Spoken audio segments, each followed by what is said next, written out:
Hey everyone, Scott J. from Crucible Custom Props, Norfolk's Lab and all the forums here. So today we have another blaster. Just finished that Han Solo DL44 yesterday, but this one's also finished. And this one you don't see too often, but it is of course the Jabba Guard blaster from Return of the Jedi, or the one that Luke steals from the guard in Jabba's palace throne room. And I always thought of this as Luke's Return of the Jedi blaster because the toys had Luke come with the blaster. In fact, hold on. Ta-da! So in fact, this is how I had it as a kid. The Luke figure came with a blaster. In fact, now you're going to see, actually, this is the Luke figure with the blue lightsaber. This is a real one, not a repro. But, and short, non-related story. When I was a kid, when the movie came out and Luke got his green lightsaber, in the movie, I flipped out. You know, that was the coolest thing I'd ever seen. Because I was wondering, where's his lightsaber? Where's his lightsaber? And then he had the green lightsaber. It was new. It looked awesome. And then when I went to the store to get the figure, I remember it was at a TGNY, and the entire face of all the carded figures had blue lightsaber Luke's. Well, of course, little kid, you think, man, that's not blue in the movie. But it was cool because he had blue ones instead, and the figures always had yellow ones before. So I dug through the entire batch that was on display at the store looking for the green lightsaber. And there was one out of all of them. There was one with the green lightsaber, and that's the one I picked up and took home.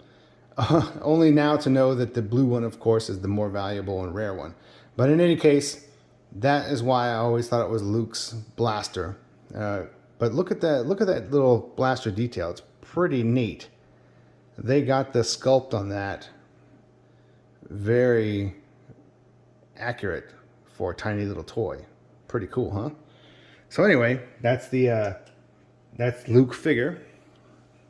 And this is the blaster.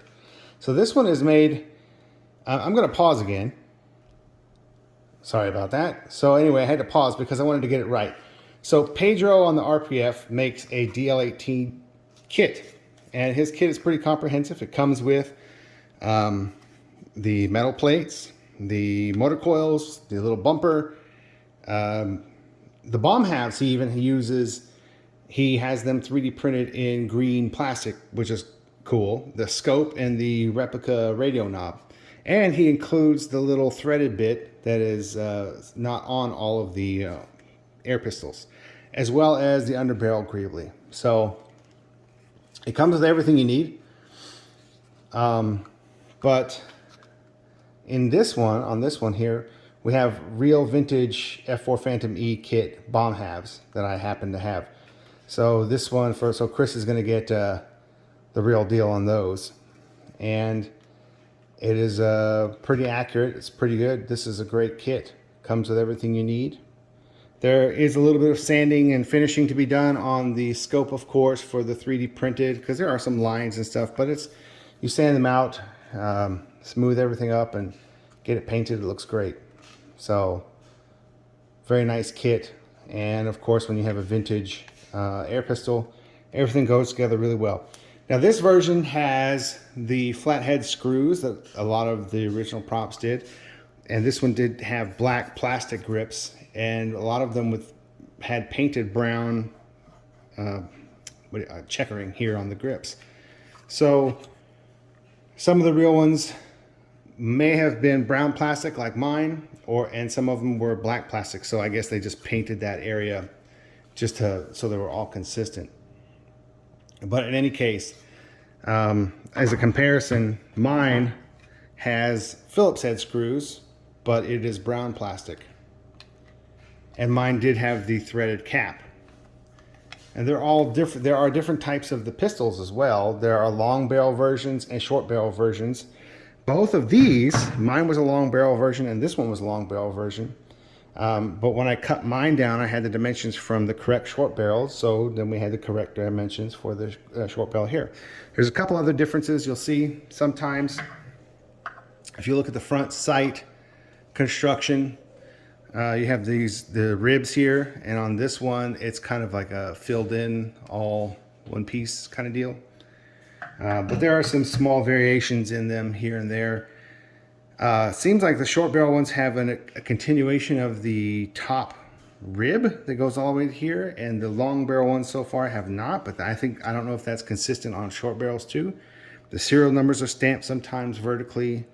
So there's little differences here and there between the air pistols, but in general, they're all the same molds and everything. But very cool. So this is one of my favorite blasters, especially after getting done, because I always associate it with Luke, but it's also very, very comfortable. And I always associated it with Luke, so I always thought it was one of the coolest looking ones. For some reason, I always like the ones that are like a double barrel, under barrel kind of thing. It looks neat. But in the air gun, this is flipped upways. So what I have to do is cut off the barrel, and then there is a recess in the barrel where that set screw goes through and locks it into place. So I machined the little divot into the barrel as well. But this is technically a live fire prop. It is a pellet gun still. You can still load a pellet. You pump it all the way for your air, and then you can fire a single shot. So it's a single shot pellet gun. But yeah, so we still don't know what this piece is. We don't know where these plates come from. Obviously, this is just a little bumper. Motor coil peak from the Revell V8 kit and the bomb halves. And still no one really knows what this thing is either. This Greebly here. But this one is just, so I've done this on purpose. This one is press fit in. So it's not permanently held in. That way, if we do discover what it is, we can swap it out pretty easily. So should be easily swappable once that's, eventually I'm sure that someone's going to find that. The way Chris and Chris are amazing at finding weird, small, obscure things. Somebody's going to find that eventually. I keep looking, but I haven't found it yet. But anyway. Here it is. This is the Luke or Jabba blaster from Return of the Jedi. Super duper cool. Pretty rare prop. Not too many people do it because I think the air pistols are hard to get in the States.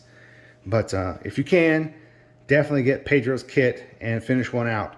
I've been talking to Chris from War Machine about if this would be possible to make.